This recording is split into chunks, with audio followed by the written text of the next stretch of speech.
Hi everyone, welcome to the Bold and Unfiltered Podcast. Today we have a special guest. We have Pratibha Singh. She is manager HR admin. Thank you for taking your time and to be with us. How do you feel today? How are you? I think I think I think I need more sleep. I can sleep some more. So it's Saturday, Sunday is generally a chill time. So yeah, it's sleep day. It's chill day. So Sorry to bother you. No, it's okay. It's good. But we'll promise I like your enthusiasm. it will be fun. We'll try to make it fun, right? Obviously, we are trying to. So tell us a little bit about yourself, your journey, and your How is it for you? professional background, everything. so you want to know personal, professional, like literally everything about me. Everything. Okay, interesting. Let's start from the time I was born. So I think I'm born to a North Indian family from Uttar Pradesh, and so my father obviously relocated from Uttar Pradesh to Mumbai to earn his living. And I think after 10 years of his marriage, me and my sibling, my elder sister, was born. And I think he always wanted a boy child, but then I think it's India problem. So and here I was, and then obviously as a kid I was like, it was difficult to manage because he always wanted to raise me as a boy, and always dress me up like a boy, cut my hair short. At that time, I didn't realize that he's actually doing good to me, but now I'm like, thank you for doing that to me. Wow. So, growing up was fun. I used to always enjoy playing cricket, and more of, I would say, boy sports and less of girl sports. I think at a very young age, I had a realization of my sexuality and things like that. So that's a whole different struggle. But yeah, I would pick up more sports, which is played by generally boys and things like that. And then going to school again, there were teachers in the school who used to say that, okay, why are you dressing like a boy? You need to wear a frock. And I'm like, I don't relate to that. But yeah, it was a challenging time because being young, you do not understand that why are you dressing in a particular way. There's not so much of thought process behind what you're dressing and why you're dressing like that. But again, going through that and then passing out from college, getting into graduation, and sorry, I'll be talking more about how it was a journey of also identifying myself. And at college time, I think people used to start having their partners and things like that, and I was like, why is everybody dating the opposite gender, and why do I feel as if I need to date the same gender, same sex? And I'm like, I think there's something wrong with me. And I started to it was a peer pressure to possibly date a opposite gender, which I went ahead with because I wanted to feel very normal about it. Unfortunately, back then, that time there was not enough exposure about these kind of things. And then graduating, I think by the time I graduated, I already got involved in a relationship with the same gender. So that felt nice, and I was like, I think I have a streak which can make me get involved with the same gender. And then moving ahead and completing my masters, and then getting my first job was with an airline as a salesperson. I was working with Kingfisher Airline those days. Very glamorous, very, very nice. Yeah, getting into sales was tough because I had never had any technical knowledge about airline. But I think I had learned everything on job. It was my first job, and I was like very passionate. Like right from childhood, I wanted to become a pilot, and then I had an eyesight problem. I'm like, okay, I want to become a cabin crew, and then I was like, I can't do this because at home people were like, are you going to become a purser? Serve food, and I'm like, change. I don't want to become a purser, but I want to do something related to travel and something related to. Totally relate to this. Yeah. In fact, when I was a child, I used to play with cars. I used to play with airplanes that my dad got us. So I used to take out parts and try to where it fits, and they thought, yeah, ये तो Engineer बनेगा. So Now it turned typical. out to Yeah, be so typical. completely different thing else. Yeah. So I mean, I was very sure right from the beginning that I want to do something to do with travel. मैंने कहा pilot नहीं बना कोई बात नहीं, cabin crew बने कोई बात नहीं, मैंने कहा सेल्स कर ले तो कोई बात नहीं, I'll still be connected to the travel industry, so that helped. And Do you like to travel? I am. I mean, I love traveling, and I also do Your that. job. I also do that for living. Yes. So I manage travel, events, and the administration. So so travel is part of administration, apart from everything else that you do to manage and. Yeah. So if you, it's a very simple, basic concept. Everything that you do to upkeep of a place, which involves movement of people from in and out, I mean, that's admin for me. It's basic. If you are someone who has a basic logic of managing, even in your house, I mean, even any setup around you, right? Even managing yourself is part of administration. It's plain simple. There's no technicality involved. Yes, technicality comes in when you have your air conditioning, you have your other aspects which require a technical knowledge to understand how a particular engineering aspect of administration. That's a hard skill, but I think I've learned and grown a lot on the softer skills aspect, which is to do with people and which is to do with upkeep of the overall environment. So, what are the common, complications or challenges you face in your current role, say HR admin? So, you want to know from the organization point of view or general, like the function, admin function as such? Challenges, I think, to begin with, it's a thankless job. It's like being in an organization where you put in a lot of efforts. It's like any department. We in admin industry, we say that right from the time you start the office, like shutter खोलने से लेकर shutter बंद करने तक, it's all admin job. But being thankless and not getting appreciated, I think that's something that lacks in the overall industry, admin industry, I would say. Admin fraternity. I think more organization needs to appreciate people. And when I say that, admin कैसे बनता है? Admin बनता है your facility, your security, like everybody who supports the entire function and department, and that's how you make a team.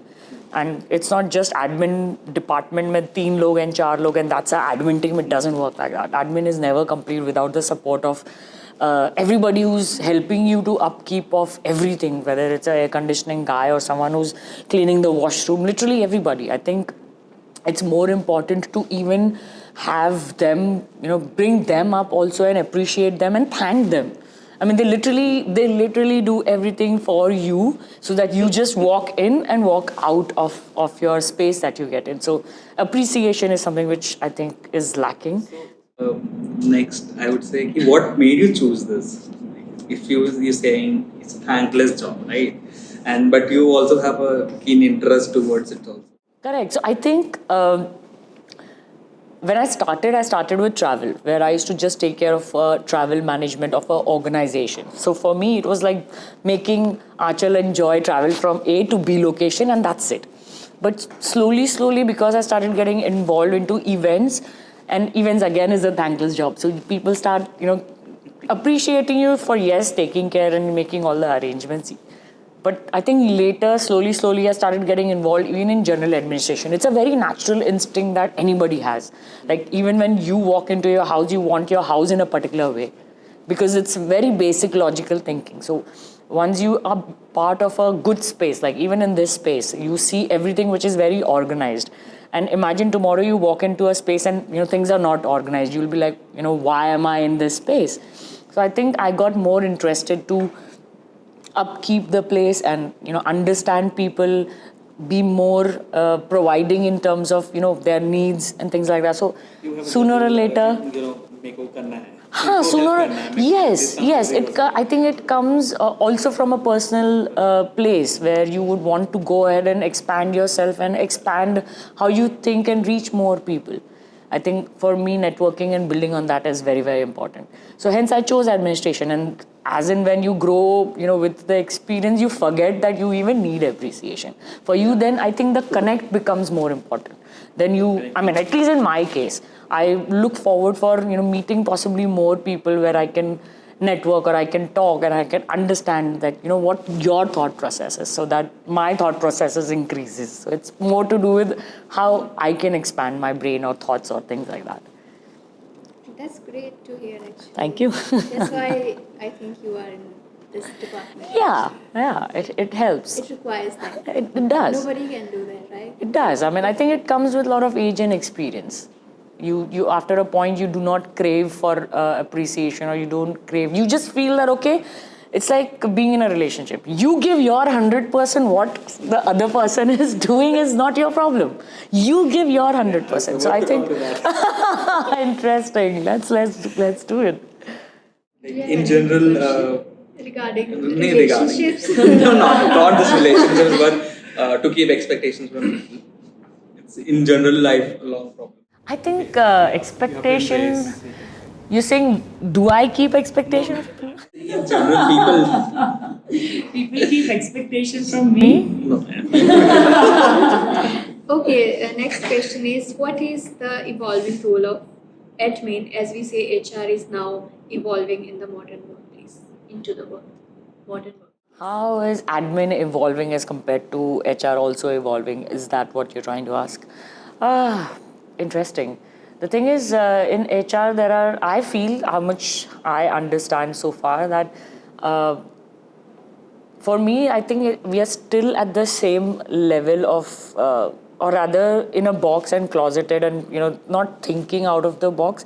I think many organizations are not having people at that level who can strategize and come up with new ideas. I think we get so caught up in our day-to-day routine that we forget that there are certain things. So I'll give you a very small example. The time when I joined as an organization, I saw that in a very basic requirement, women sanitary hygiene, okay?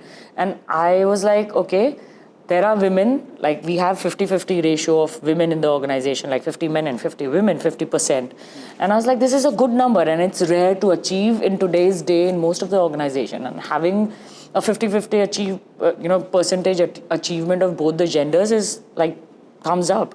And it triggered in my head that, the basic need of a woman, I mean, luckily men don't have it, but for women to have a basic requirement of, a proper disposal of your sanitary napkins and having a napkin machine, at your disposal when you actually need it. It's a time of crisis when you're like, oh my God, now what do I do? I said, think out of the box. Let's have that on board. And I remember, I went ahead and I placed it off, obviously, with all the approvals in place. And today we are actually expanding that to all the stores that we have and standalone stores where we can support more women and encourage more women that, okay, it's okay. It's not a panic situation. You will have these things at your disposal. So I think there are a lot of small things that you can do being into administration where you can actually pick up daily scenarios. It's like a stand-up comedy. They actually, do stand-up comedy looking at everything that happens day to day in their life. So even in administration, I think if they pick up a lot of things from the day-to-day requirement, I think there can be a lot of improvement from the administration point of view. But from HR, again, I have the same thought process. I think we need to have more people who can come with fresh perspective and not just be part of that box and not look what else is around. I mean, we talk about retention and attrition and things like that. Imagine talking to people and going to that core level and understanding, tell me what's your actual problem. I'm not saying that all the problem can be met, but possibly compensating it with something else.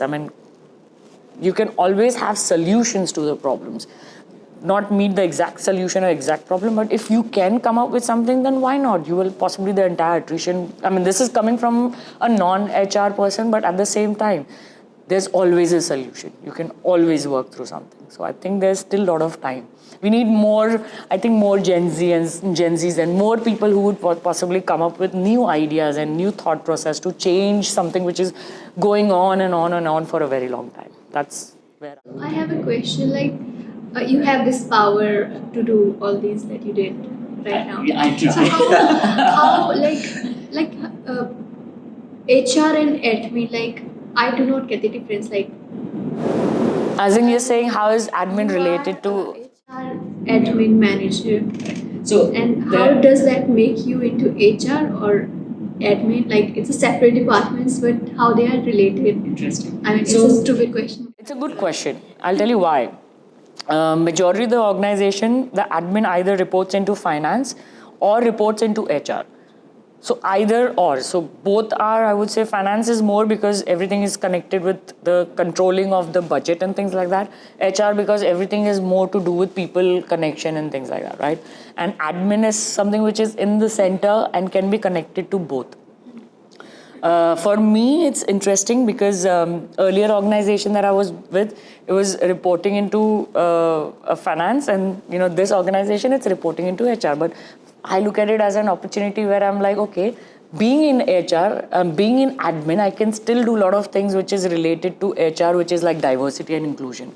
And I'm like, it's great opportunity because you can actually run what you love doing, like be part of an admin, and also try to expand how people think in terms of having the diverse and inclusion culture in the organization. So for me, it works great.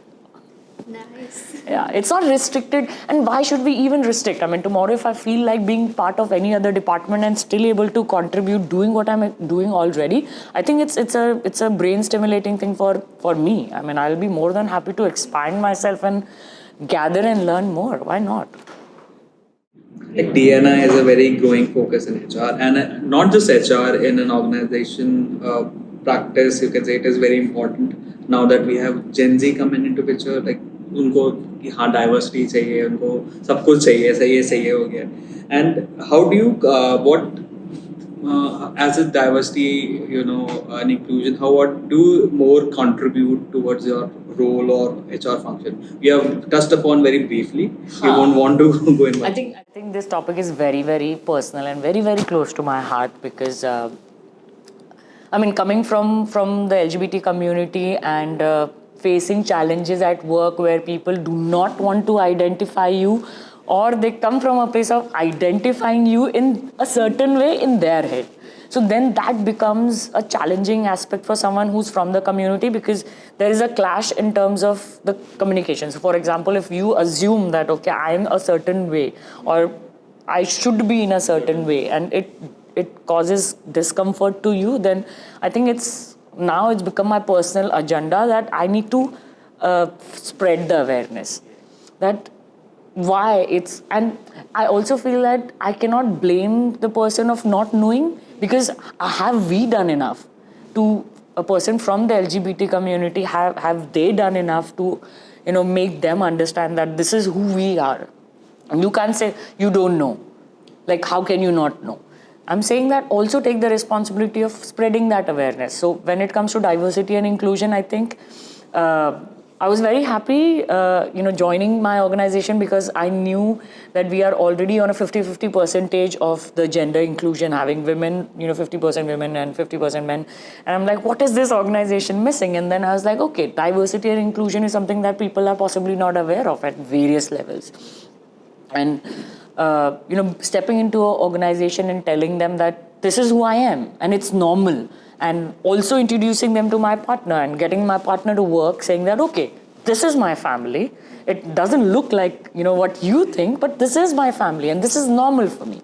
So making sure that the word normal is actually normal and not subjected to how you look or, how you appear or what you talk, and basis whether you have a short hair or a long hair or irrespective. So yeah, I think that has become a very personal agenda, and I would like step into every organization and say, what are the key factors you want to say every organization should have? Like should be a policy they should opt for, being from the startup stage to a big club, big company that people want to work. So I think it's just recent that everybody is talking about diversity and inclusion, and it's become a thing, or rather tick in the box for most of the organization, where they are saying that, okay, we also want to be diversified and inclusive, and not just have LGBT person, but also have someone who's physically challenged. But at the same time, it's growing at a very small pace, a very limited pace. I mean, overall, India is also, hum chand pe pahunch gaye hain, but possibly the thought process is still here on the ground. So I think we still have to be very progressive in terms of how we think and look at people. At the end of the day, very basic is everybody's human being. You can, basis your convenience, you can put them in a box saying that, okay, a boy, a girl, a man, a woman, for your convenience. You can do that. But the core is human being. I think many organizations now, because they have started picking up diversity and inclusion, also I feel that because government has put a mandate, so they're like, okay, this is a mandate, so we need to have one person from the LGBT community in our organization just to make sure that we are ticking the box. So I'm saying it's okay. We start somewhere. Even if it's tick in the box, let's have some visibility. It works. It works somewhere, because people who are not, people are closeted because they are scared how people around them will react. They're most afraid of, they will judge.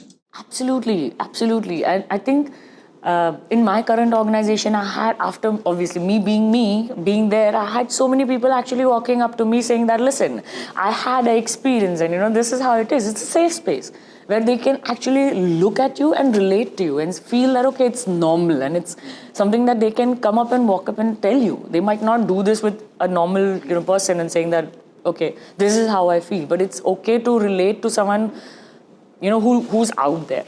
So I always try to put myself out there so that people can relate and say that it's okay. And I relate to this person. I want to talk to this person and, share the stories. I think that's what I'm looking for. I'll ask you a question. Tokenism can be real concern these days. Corporate diversity efforts. How can organizations avoid the perception that diversity is a PR move, instead ensure the authentic? I think if government would have not put the mandate, then people would have actually not looked in this direction. And now people are doing it all the more because they want to make sure that they look good. And I call that tokenism, because it's not actually, I would say, come in my shoes and see how the world looks like. Till the time you do not walk in someone's shoes, you will never be able to understand how it feels. So the problem is people do have policies in place, but how that policy merges with the diversity and inclusion bit in the organization, that is not looked into. Like, even for that matter, having a posh policy where it covers the man and the woman in the organization, but it doesn't cover someone who's from the LGBT community. And even if it covers, then they do not know how to handle a person who's from the LGBT community. Possibly when the posh case happens, have a mental health specialist sitting there, because all the conversation that you're having with the person can be a trigger. Anything, because any LGBT person, growing up and, dealing through or going through their journey can get triggered at any given point of time. And even in the organization, before you hire someone, I'm saying before any organization hires someone, at least sensitize the environment, because you're getting someone, in the organization who's a certain way and thinks a certain way. Then at least sensitize the environment so that the person stepping in the organization from the LGBT community, or even for that matter physically challenged, would not like to be mocked upon, would not like to be looked in a certain way. So just don't do the tokenism aspect of it, but actually have a culture where people would receive someone with, anything which is different. Yeah, open-minded. So first build that environment around, rather than just putting somewhere and saying, tick in the box. You got someone who's, from the community. Do you have any such experience, like where you just share that, have that mindset, like where you were not? I would love to share this experience. So, many times, I'll quote my experience. So, I was hired in an organization saying that, okay, we are having a woman in the team, like woman in the team. And after joining, I used to have long hair at that time, and then after joining, I was like, okay, I was also going through a phase of, possibly making my physical attire look a certain way. I cut my hair short and I walked into work, and the entire admin department was shocked, saying that, look, we hired a woman in the team and look what we got. And I'm like, what do you mean? So I was closeted and I never wanted to, express myself, because it's a male dominated function. And I was like, oh my God, this feels weird, because all of a sudden my introduction changed, saying that we hired a woman in my team and look what we got. And I'm like, this is not a very nice introduction to have. The person in front of me obviously didn't understand that this is uncomfortable, and I didn't have the courage to walk up to this person and say that, okay, this feels uncomfortable because my identity and introduction is completely different, and why can't I just be identified as by my name, saying that, okay, this person is from, named so and so, and takes care of this particular subject. But overall appearance made such a big difference in the organization, and I'm like, oh my God, this is shocking. So also, again, coming from a community, not being married is again a challenge, because from the society, I'm 40, and when people walk up to me and saying that, okay, why are you not married? And I'm like, I got married, I got divorced, and now I don't want to be there again. Because it's a journey where you also try to identify whether you are this or whether you're not. And once you reach a place where you're like, okay, this is not something that I want, this is definitely something that I don't want, and then be in a place where you're saying, okay, this is something that I want, and then someone walks up to you and says, okay, why are you not married? And I'm like, that's such a personal question. Can you not ask me this question? And this is part of our organization. People think that it's very normal to ask whether you're married or not married, and try to judge, okay, you're not married, you're 40, then there's something definitely wrong with you. I feel that there's something definitely wrong in your head to ask that question. So I think the organization should sensitize people, saying that, you come to work, be nice to people, and you don't need to know whether you have a kid, whether you have a husband, or whether you have a boyfriend, and you have a husband, boyfriend, whatever, together. Nobody needs to know that. So I think that's where You mentioned mental health being important factor. Yeah. So I think today's day and age, mental health being is very critically important. I would quote my experience here. In last year, I got married, and I got separated pretty fast. And at that point of time, I left my job. So, in that 3 to 4 months of time, I was interviewing several companies, having problems at home, and also then now I do not have a job. So there's a say responsibility you have taking care of another person, family, and my sister is in US, so she was like more worried than I am. She is very much possessive about me. And then at this point of time, I was giving an interview to a certain company. They left me like after 2 months of being interviewed. Then they said no. Okay. And at that point of time, this was around October last year, and I think Durga Puja was near at that time. So we Bengalis are like whole heart goes into the Durga Puja. Yeah. And at this point of time, like 1 day ago, I heard things, and I was like, not. I got just broke down. I had a panic attack, and it was very take. So I think mental health being is a very important factor. Whether it is diversity, whether it's in general, it is very important nowadays. Thank you for sharing, Joy, but sorry you had to go through this. I think everybody has their journey, whether you are gay or not gay or irrespective. I think every human being goes through certain challenges in their life, whether you like it or you don't like it. But I'll give you a very good example of mental health, okay? Recently, because I went through a breakup, I would say not recently, but 1.5 years back, I went through a breakup, and it hit me so bad that and funny, right? When people break up, they say, you have this problem. And I took that so seriously, saying that, oh my God, I have a problem. And I tried to, I jumped into a therapy saying that, listen, I have a problem and I need to fix this, coming from a place of finding solution. And then it took time for me to understand that it's not a problem. It's someone who's identifying you as a person and putting you in a box, saying that you have this problem. But overall, as a human being, as a personality, I have lots more to offer than this problem. The flows in. Absolutely. And it's unfortunate that many people, like even even in our day-to-day routine, we always focus on problems more and less on things which are positive in our life. So I think mental health has always been a subject which people think, मैं तो पागल नहीं हूँ, समझ में आया ना? So I don't want to go through therapy. I would say it's not about you being mad.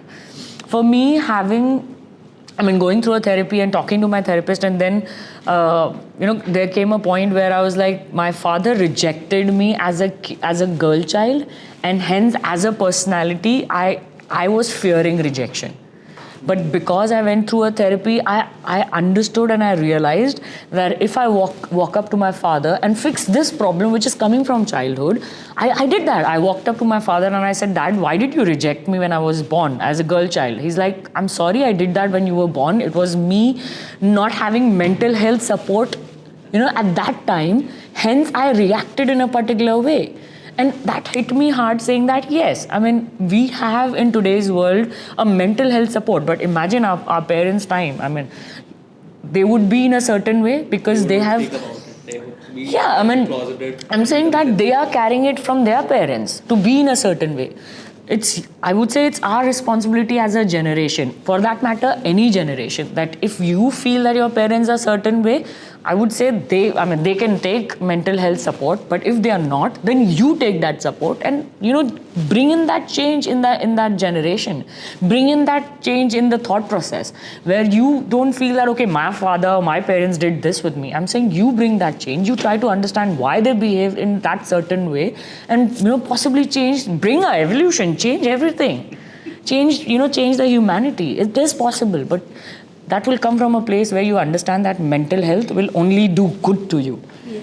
So I think that needs to come in, and I think it will come with all the new people, new Gen Z generation, or new people, or at least someone who's open to it, trying it. I think if, like in India, we have this perception that if we are seeking mental health, like they will quote us pagal hai, mental hai, but I think it's as important as physical health. I think the day people realize कि दुनिया का सबसे बड़ा रोग is क्या कहेंगे लोग, I think half of the problem will be sorted. Because I remember when I was suggested that, okay, you go and do mental health and it will help, mental health specialist and professional, and I was like, I don't need it. I think I'm perfect. But I'm saying that there is certain crisis that hits everybody's life. At that time, you have a choice. Either you drown yourself or you rise. Choice is yours. So I think with all the crises that has come in my life, I have always chosen to rise, possibly become one notch better than what I was last year. I think for me, the life goal is not to become a CEO of an organization. For me, it's more to say that, okay, if Pratibha Singh is at 40 at a certain way, then possibly at 41 she should be like one notch better than what she was at 40. I'll put this into practice. Yeah. How can you make small improvements in yourself, bring in that change, and become one notch better? So the question I want to ask is, what role does HR admin play in facilitating employee career goals and support and development? I think from an admin point of view, whatever HR does, we're just supposed to be there to support. All the decisions are taken by HR. I think when it comes to right from the time employee joins the organization, as an admin, you're supposed to make them feel at home, make them that you belong here, give them a workstation, say that you're very important to us. And funny enough, the day they are leaving, you're like, give the iCard back, give the canteen card back. So I think that's the admin job. I mean, it starts from making an employee feel comfortable, and funny enough, it should change. You remember that change that I was talking about? Changing the attitude and approach when someone leaves is again another thing that HR and admin should together work on it, saying that it's okay if someone is leaving the organization. Yes, it's painful that you're supposed to hire someone new. But I think it's important for everybody to grow in their career, and I think the approach should change. The attitude of the organization should change when people are leaving the organization. Yeah. I think exit interviews does happen, but I don't think much happens in an exit interview and no change is there. No, It I is just for the think formality of I it. think HR, like I said, that it's important for HR to understand the importance of exit interview. It shouldn't be done for, again, tick in the box. It should be done to understand that the overall trend of the organization. If someone is leaving, if there is a serious concern in the organization or the department or the person, then the entire analysis of the exit interview will tell them where the problem is. But unfortunately, the exit interview is done only for the tick in the box sake. But imagine doing an analysis of a exit interview. Like if you have 10 people in the organization quitting, you do an analysis of every complaint that the person has said, the reason that person has said that they are leaving the organization. Possibly the retention will happen more. Only after joining this course, I got to know that there are exit interviews also. actually, because I have some friends who left their organization and they just resigned through mail, and their mail was not acknowledged only, and Oh, this wow. was funny. So I just got to know that HR has a different role. Different Like role, yeah, exit. yeah. I think nowadays people don't resign through email. It's most of the times on the system. You just press a button that I resign, and then it goes to your line manager, and obviously things like that. So I think gone are those days. Gone are those. Yeah, it We was want to long have time you. back, but I mean, that is part of your exit interview, or rather before the exit interview, if you want to get. I mean, I remember this is a very funny story. The previous organization that I was working for, the day I put down my papers, they were like, "You can't go," and I'm like, "Why?" Because you're ticking the box, and I'm like, "Nope, I'm not staying." And I was like, it's unfortunate that I was with you for that long and you couldn't realize the value. And they're like, now you stay back and we'll possibly give you this role and you can go ahead and do something on basis the DNI. And I'm like, can't do. I said, let me try this possibly somewhere else, and let me first heal and possibly have a clarity in my head of what I want to do on this subject, because DNI has become like a very, very personal thing for me. I said, let me work on myself first and then come back if I feel like. But yeah, it's interesting that when the organization, people are too busy to pay attention to why people are leaving. speaking of leaving the jobs, I have another question. If given a choice to switch career, what career would you like to get into? Interesting. Except from pilot and cabin crew. So I think coming from a travel background, I am very good. I mean, I'm saying this that I'm very good at handling events. I think tomorrow, if I want to switch or do something, I would possibly start. This is. I have a page on Instagram. It goes by the name of Go Solo, Go Far. I created that page last year because I wanted to empower more women solo traveler, because I meet so many women and so many people around where I come across women who are married, women who are with kids, women who are like young, women who are old, like all sorts. And whenever I say, okay, have you traveled? They're like, yeah, I travel, and I've been to this place, I've been to that place. I said, have you been alone? They're like, no. They're like, how do you go alone? And I'm like, oh my God, you've not done a solo travel. So I made that page because I wanted to be that person whom someone can tag along with and also feel safe and also experience a solo travel journey.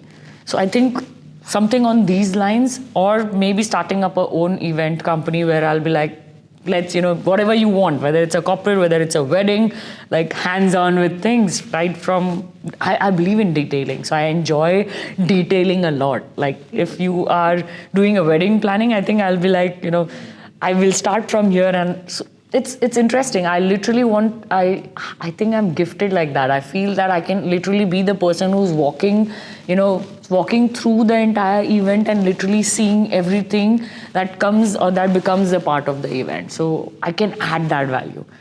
Now made in heaven. Why not? Why not? Why not? Episodes are flashing. Huh? Let's start it together. Yeah. Why not? It'll be very interesting. To start an event company will be very And they have a interesting. very diverse team. Absolutely. Isn't They it? have a mix of everybody, which is very good. Which is also giving. So I've seen Made in Heaven, and I feel that all the concepts that they're trying to show of marriage and people wanting to come together, ये wanting to come together का जो concept है ना, वही इतना हिला हुआ है that people. It's funny. It's like an organization where you get candidate together and get married to the organization, but पता ही नहीं है कि organization and candidate fits or doesn't fit. Exactly. But लोगों को यार ये organization में ये candidate चाहिए, but पता तो करो तुम्हारा organization ready है इस चीज के लिए कि नहीं. Interesting. So we'll start with rapid fire now. Oh, wow. There's more coming. Yeah, just a little bit. Do you have any favorite interview question? Your favorite interview To ask you all. Yeah, if you are Say an if you HR, are so interviewing a certain. Oh. Okay.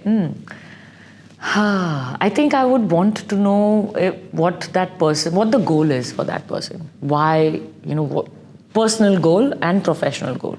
I think for me in my life, my goal is only relationships. I do not aspire to become a MD or anything. I aspire to have a very sane and calm relationship with whoever I am with, whether it's my friends, family, partner. I think for me, relationship holds a very important role. So I would want to know from the candidate that are they aspirational or are they more personal? And then possibly take it ahead. I think these days nobody is thinking of that kind of goal. Everybody is making their career. Like if you ask like question like this, they will be like, I want to be an MD or CEO. Nobody talks about the personal things, right? Yeah, I think it comes from a place of a lot of realization. If you know yourself good enough, then possibly you will be able to answer this, that. And funny, right? If you say that you want to become a MD, then that's where you're looking at. But it's important to understand that do you even have a vision for yourself first? Forget about the organization. It's like you don't have a vision of where you see, where your aspirations are, and then I hire you and I'm saying, okay, organization's aspiration is to be on moon, but you are not even flying. So how do you answer this question? Where do you see yourself in 5 years? I have been asked this question multiple times, and I have always been honest about one thing. I can't see what happens tomorrow. So I can't tell you what happens 10 years down the line. I can only tell you the things that I see now. So I like I said, I don't see myself as a managing director or anything, but I can only say that personally, I would want to become one notch better from what I feel today. If I feel all right, then I would want to feel happy tomorrow. Like I would possibly every time choose happiness and choose more of self-growth as compared to organization growth. Organization will grow anyways. Sorry. They will grow anyways. There are people to push it. So what do you prefer? You prefer working from homes? You prefer coming into office and working? Or you want to mix both of them? Which one do you prefer? I have a very selfish reason behind what I'm gonna say. So, admin job is more to do with desk work. Okay, you're bounded and restricted to desk. Because I have a combination of sales and work, restricting yourself to a workstation. I think I mix both. Whenever I walk into office, I'm like at my desk or sometime check my emails, and then I'm like literally going all around the place, because for me it's important to understand how people feel in the office today. What is their vibe and what is their energy. If I feel that everybody's like dead, then I'm like, okay, today is a dead day. Like people are like, generally these things are seen on Mondays, and Fridays the energy is like high. So from that point of view, me coming to work physically is important to also upkeep and see if my facility guy, my security guy, everybody's in-house and not disappeared. But at the same time, because I'm a passionate traveler, the work from home works for me, because I can travel and literally work from anywhere that I want. So What's the one place you have gone and worked which you personally want to visit that again? I think I love the vibe of Rishikesh and Himachal. So I can literally take my laptop, sit in a cafe, have a view, and like literally work. It's easy. I have done that even in Goa. I can like literally fly to Goa, sit on a beach, sit on a cafe, and literally work. Have a view, have sip a coffee, eat whatever you like. I think it's the best experience to have. It is. I'm aware. Okay, who do you like to work with, Gen Z or millennials? I think I like working with both because I have a nephew who's 20-year-old and I like how he thinks because I know that I've never been in his place and I get different perspectives. So that excites me. I think, knowing from a Gen Z and knowing from a millennial, I think it's like I would want to have my father's experience and my experience and then pass it on to the next generation and also know what is the current trend from the next generation so that if I don't want to have a generation gap, I would want to be, walking hand in hand with the next generation. Also saying that, possibly my parents were not able to do the same thing with us because they never understood that there is a generation gap. But I think I would love to bridge the generation gap. So work with both. Okay. That defeats the whole purpose. What was? Which is more important, technical skills or soft skills or behavioral skills? I think for me it's soft skills. Yeah, technical is something that is very mechanical in my head. It can be taught, but soft skills is you need to develop and you need to work on it quite a bit. It's similar to knowing yourself. The day you know yourself better, you will be able to operate with people better. Technical as well as soft skills. So yeah, I think soft skills is more important. If you could hire following Bollywood stars, which HR admin role would you like to give them? Alia Bhatt. Wow, I would possibly give her a facility management role where she can take care of the upkeep of the environment. Jim. Actually, difficult. Can I pass? Okay. Okay. Salman Khan. Oh wow, security. Hands down. Easy. Okay, who's your favorite actor? I think I relate to Ranbir Kapoor a lot. I think his movies, like Barfi. Yeah, I think it's an amazing movie. I think he's quite relatable. I would relate to my life. I mean, even Rockstar for that matter. Not that I aspire to be a rock star, but I think there are lots to do with relatable aspects in terms of. I think he shows more of relationships, which I also aspire. I think that's something that I relate to. And what role would you give to him? Oh wow, people skills, talking to people. Yeah, I think he'll be good at that. Yeah. Okay, so we'll talk about your likings. You want to work in a cubicle or you want to have an open door policy? Anyone can come and go. It gets challenging. So I would prefer both. Basis, what's the situation in life? I'll tell you why. I'll tell you why. So when I'm. Choose one. Is it? I would say that I would. So open desk, there is a challenge. People do not understand boundary and space and time. They just walk up to you any given point of time, especially in India. They do not understand that if I'm working on something, you need to say that, listen, I need your time and can you, let me know when you are free so that we can talk. Out here, it's like, listen, we need to talk because this is what is happening and they already start. Without even understanding that this person is involved into something, unless until in the open desk policy, you say that, listen, I'm right now doing something which is important. I will finish this possibly in 1 hour's time. Can we connect after that?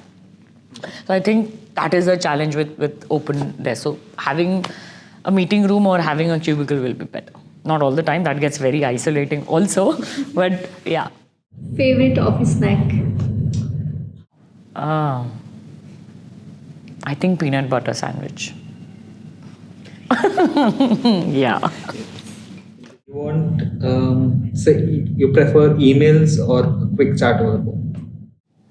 Documenting emails. Yeah. Yeah. It's like, problem with me is I feel that people say things and then they forget, and I would prefer email and then possibly having a chat over the phone.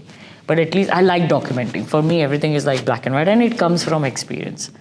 Because I feel that, okay, sensitive topics needs to be discussed. Professional things, daily word to word, mails, yes. I think you are more expressive when you write. I mean, I am. I mean, email, anything which is documented black and white can be perceived and read in a different way from person who's receiving it. So you also have to be very careful of what you're trying to draft and how it will land with the other person. So doing that is important. And if you feel that if you feel what you are writing is not good enough, then pick up the phone and say, listen, I'm sending you this email. This is my intention. If you feel that your intention will not land in a right way, then pick up the phone and inform the person that this is my intention. So don't take it otherwise. So when people these days say she, her, they, them, like what is that? What is that? Okay. Thank you for asking this question. It's very important. How would you feel if I say or refer you as he? You would not like it. Why? Because I'm female, her. Her. So where does this come from? It's a conditioning, right? You, while growing up, you're conditioned, or to identify yourself, you say she. Mm-hmm. Because this is how you identify, right? So when the pronoun came in, though I look masculine, but I would like to be called as she, because I feel that I would want to identify as a woman, no matter how I look. I tend to get called upon as sir, or as bhai tu ye kar le, and I'm like, I feel shocking, because how you appear can make someone perceive in their head about you as she or he instantly. It has happened many times with me, like on board. You, like, if she's a girl but she's dressed up like a boy, but you can't tell, right? I don't know her personally. So sometimes sir, or फिर मुझे बाद में realize होता है कि no, she is. At that minute, I can say that you can always walk up to the person and ask, how would you like to be addressed as? So the pronoun comes from that place. Like, I would ideally introduce myself as Pratibha Singh, and my pronouns is she and her, and this is how I would like to be addressed, not as he and him, unless until I decide that I want to be transitioned and would want to be identified as he. But do I want to do that? Answer is no. No, what's they and them? Correct. So people who do not want to be identified as he or she, it's gender conforming. So they want to be called as they, them, and or possibly could be many other words that they would like to be addressed as. So non-binary is again coming from a place where you would not want to be associated, or you do not think in your head of a particular gender, or saying man, woman. You're just saying human being. Hence, you do not identify with any gender. So how would we approach them? Like, you just walk up to them and you say, okay, what's your pronoun or what's your name? And if you feel that, so many times what happens is people say they, them, and then, I mean, this has happened with me as well, being part of the community, because you are used to calling people by their name or addressing them as she and her. It's a childhood conditioning. School mein wahi sikhate hain. Syllabus change nahi hua hai. So hence, many times what happens is you call them he or she. You can, and if the person turns around and says that no, I'm they, them, then you can always apologize and say that possibly I will take time to register this. Is it okay if I address you by your name? It makes everything simple and easy. And if you feel that certain people look in a certain way and you would want to go ahead and approach them, you can always ask, what's your pronouns? Like, what's your name and how would you like to be addressed as, or what's your pronoun? And most of the people from the community nowadays know what a pronoun is. Like, you can say that she, her, he, him, they, them, Gen Z, there are many words. There'll be more coming in. So I'm saying that at the end of the day, what the person would like to be addressed as. It's also about you being sensitive towards how someone would want to be identified as. So comforting the other person. It's more of that. So we are at this end of this podcast. So last at least, and we would want to know your word of advice towards the whole to gender diversity, to an HR admin, your role in general. We can just sum it up to something that people find. Yeah, I can also take up this role. I am also does like traveling, does want to get into this. It's a thankless job. So some people loves to do working. Correct. They are used to like nahi hai, theek hai, chalega. You want to give a piece of advice for them. I think, while you were asking me this question, there's a very interesting thought that came in my head. Admin is generally dominated by men, but women are generally the best managers, because when you look at all the women in the house, they manage the house. And I feel that it's so confusing that people say that this industry is dominated by men, so all the women out there. No, it's not. Till the time you have a basic understanding of how to manage things and organize things, I think this role is open to any gender, irrespective of you're a man, a woman, or specially abled or anything. I think or for that matter, any function or any department. Why restrict yourself saying that, okay, I'm this particular gender and I can do only this job role? I mean, today we are seeing like literally all different genders being into different fields.